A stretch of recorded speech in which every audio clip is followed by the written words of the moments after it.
This video contains a lot of information and I really recommend you stick out to the end to get the full picture. Enjoy.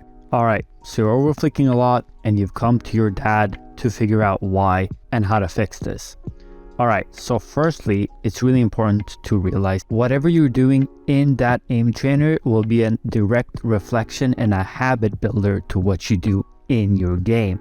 So if you tend to overflick in Kovaaks, that's what'll come out in game. We need to attack two different areas of this. Number one will actually be Pokeball, and specifically a lot of wide wall Pokeball. Supplementary to this is actually fast target switching, which is speed, since then you can adjust where your crosshair is and isn't faster.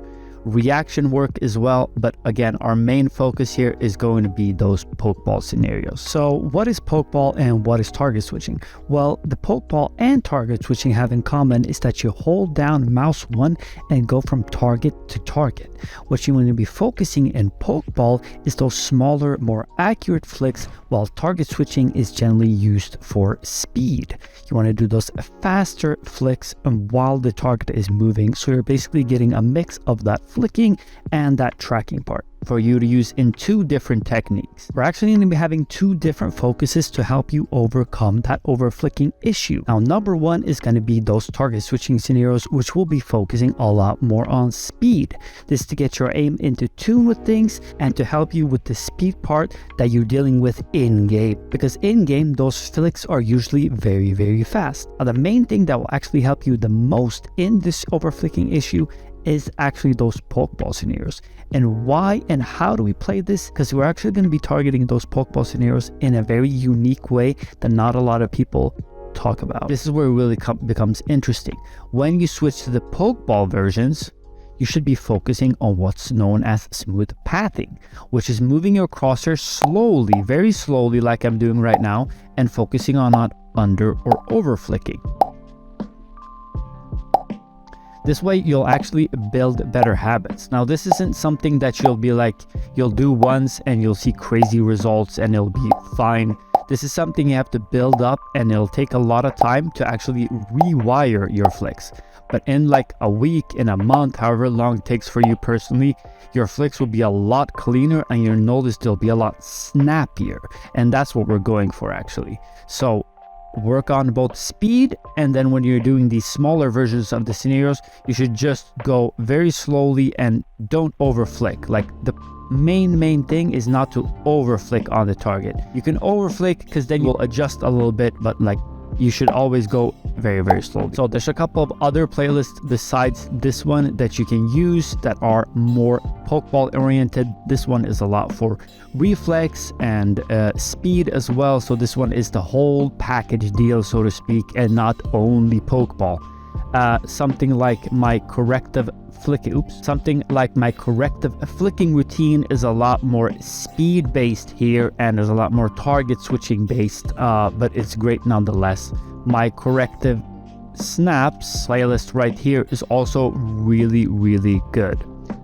It's going to be roughly 20 to 30 minutes, and my main Pokeball scenario is going to be a lot longer, but this one is a little bit different than the other one since it focuses a little bit more on that accuracy part. Something recommended as well is something like the HNA Routines, which uses a lot of static scenarios like this ones, but that are 3D. It's basically Pokeball, but a little bit more speed focus. And thirdly, and what I've done to build my entire aim, so if you want to mimic my aim, quote unquote, or whatever you want, is actually this playlist. It's static, because static helps you with mouse control and getting better aim. Now, the key to this, if I were to just choose one scenario to play for the rest of my life, it would definitely be this scenario right here.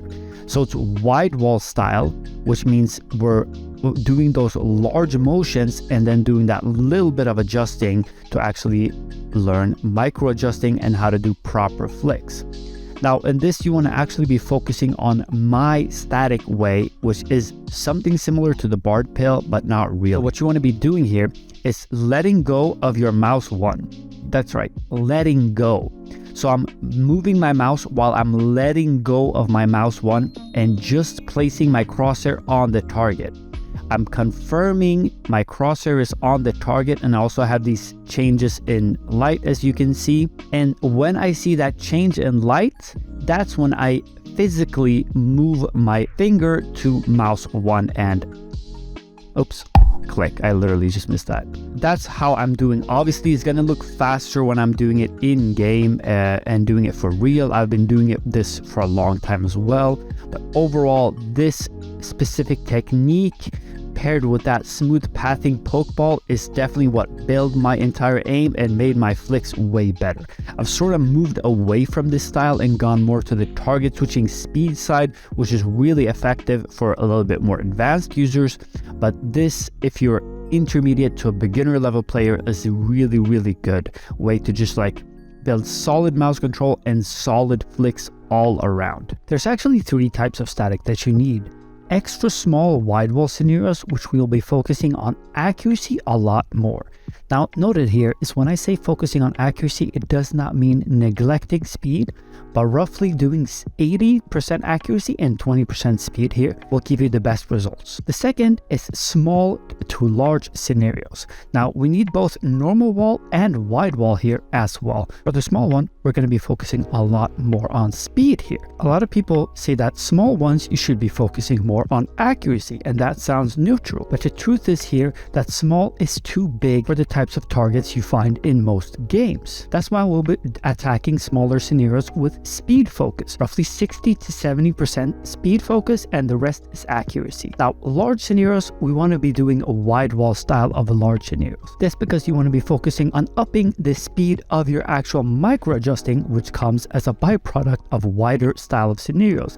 It's not just a bunch of targets standing in your way. It's actually, you have to move a wide angle and then do that little bit of micro adjusting, and you have to learn to do that fast, which is why we attack wide wall again. So that's the 3 types of main statics that you actually need: wide wall extra small, normal small, and then wide wall large style scenarios. If you want these and way more, check out my static playlist in the description. I'll give you a third playlist here, which is my static god playlist, which I've talked about a lot.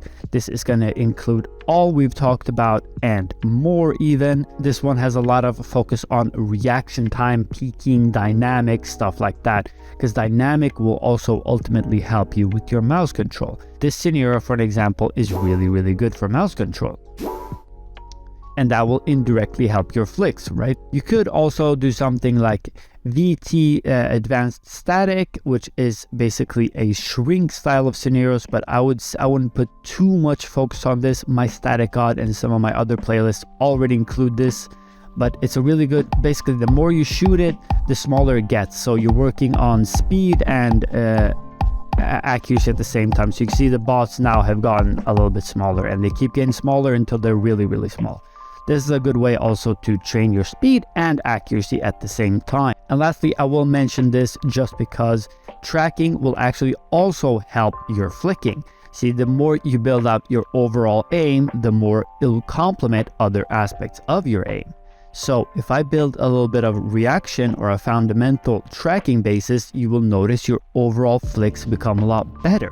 And when your flicks become better, it actually assists your tracking. So you see how they work together, and which is why I often recommend full playlists instead of just a little part, like only doing static today or something like that. So to summarize, play Pokeball focusing on going slow, not under or over flicking. Work through your reaction time and work on your speed through target switching. Do static and do my static technique, which is moving. And lastly, play full playlists, stick to the fundamentals if you're struggling with this, and realize that your aim is a whole thing and not just one field of aim. Done.